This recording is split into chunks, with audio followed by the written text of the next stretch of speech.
வணக்கம். வணக்கம். ஐயா, கும்பகோணத்துலேயும் உச்சி பிள்ளையார் கோயில் இருக்குல்லங்க ஐயா, அதை பற்றி நீங்கள் பார்த்துருக்கீங்களா? அதை ஆய்வு பண்ணியிருக்கீங்களாங்க ஐயா? பண்ணியிருக்கோம். ஆமாம், சமீபத்தில் கும்பகோணம் போயிருக்கப்ப கும்பகோணத்தின் உச்சி பிள்ளையார் கோயிலுக்கு போயிருக்கோம். நான் முன்னால் கேள்விப்பட்டிருந்தேன், இப்போ தான் முதன் முறையாக அங்கே நான் போயிருக்கேன். அதை ஆய்வு பண்ணியிருக்கோம். அதில் என்னங்க ஐயா முக்கியமான விஷயங்கள் என்னங்க ஐயா இருக்குது? திருச்சி உச்சி பிள்ளையார் கோயில் பற்றி நமக்கு தெரியும். அதை பற்றி நான் ஏற்கனவே சொல்லியிருந்தேன். திருச்சி அந்த உச்சி பிள்ளையார் கோயிலில் இப்போ அந்த கோயில் இருக்க இடத்துல தான் விஷ்ணு படுத்து விண்ணாய்வு செய்தார். அதுதான் நிலாக்கல் அப்படின்னு நான் ஏற்கனவே சொல்லியிருக்கேன். அந்த விஷ்ணு கும்பகோணத்தில் பிறந்தவர் என்றும் நான் சொல்லியிருக்கேன்.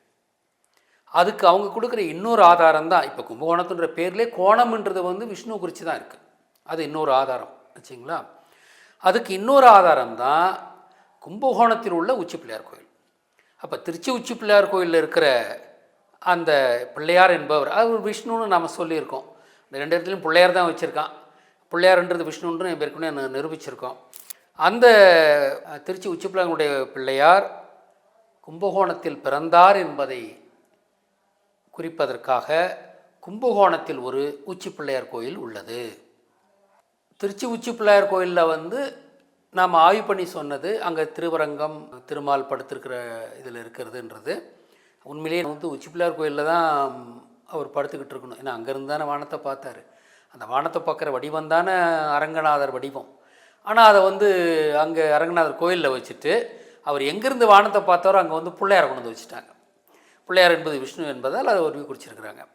இப்போ அவர் அந்த மலை உச்சியிலிருந்து தான் நிலாக்கல்லிலிருந்து தான் படுத்து விண்ணாய்வு செய்து 12 ராசிகளை அவர் கணித்தார்னு நான் சொல்கிறேன். 27 நட்சத்திரங்களையும் கணித்தார், உருவாக்கினார். அவர் தானே சொன்னது. 12 ராசிகள் என்பது மாந்தகுல வரலாறை, அதாவது தமிழரின் வரலாறு, தமிழர் வரலாறு தான் மாந்தகுல வரலாறு.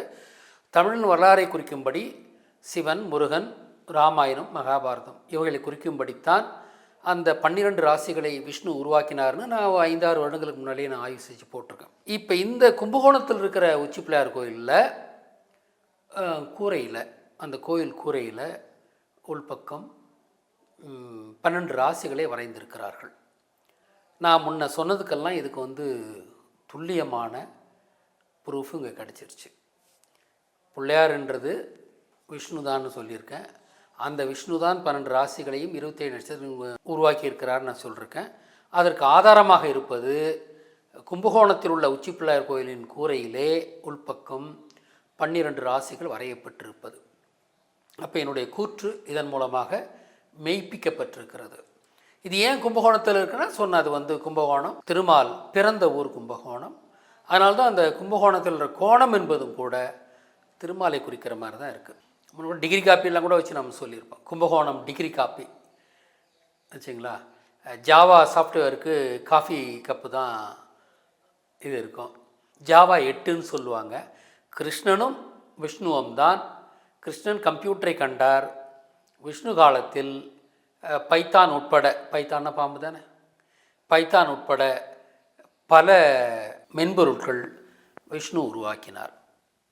விஷ்ணு கும்பகோணத்தில் பிறந்தார் என்பதை குறிக்கிறதுக்கு தான் கும்பகோணத்துக்கு கோணம்ன்ற பேர் வந்தது வச்சுங்களா. அப்போ இதில் இன்னொரு சுவாரஸ்யமான செய்தி என்னென்னா, ஹரிசான்டல்ன்ற வார்த்தை கூட நீங்கள் ஆங்கில வார்த்தை பார்த்தீங்கன்னா ஹரி சாய்ந்திருந்ததிலிருந்து வந்திருக்குன்றது தான் இது. ஹரி சாய்ந்திருந்தது என்பதிலிருந்து தான் ஹரிசான்டல் என்ற வார்த்தை வந்திருக்கும். அப்படின்னா ஹரி 4000 வருடமாக உலகம் தழுவி அறியப்பட்ட ஒரு பெரிய பேராளுமை தான் அவர். பாபிலோனில் அப்புறம் சொல்கிறாங்களே, நாம் கண்டுபிடிச்சி தான் பாபிலோனியர் கண்டுபிடிச்ச மாதிரி சொல்கிறாங்க. அப்போ வால்கா நதி வரை விஷ்ணு இருந்திருக்கிறாருன்றதுலாம் ஆதாரம் இருக்குது. அங்கே விஷ்ணு சிலைகள் கண்டுபிடிக்கப்பட்டிருக்கின்றன.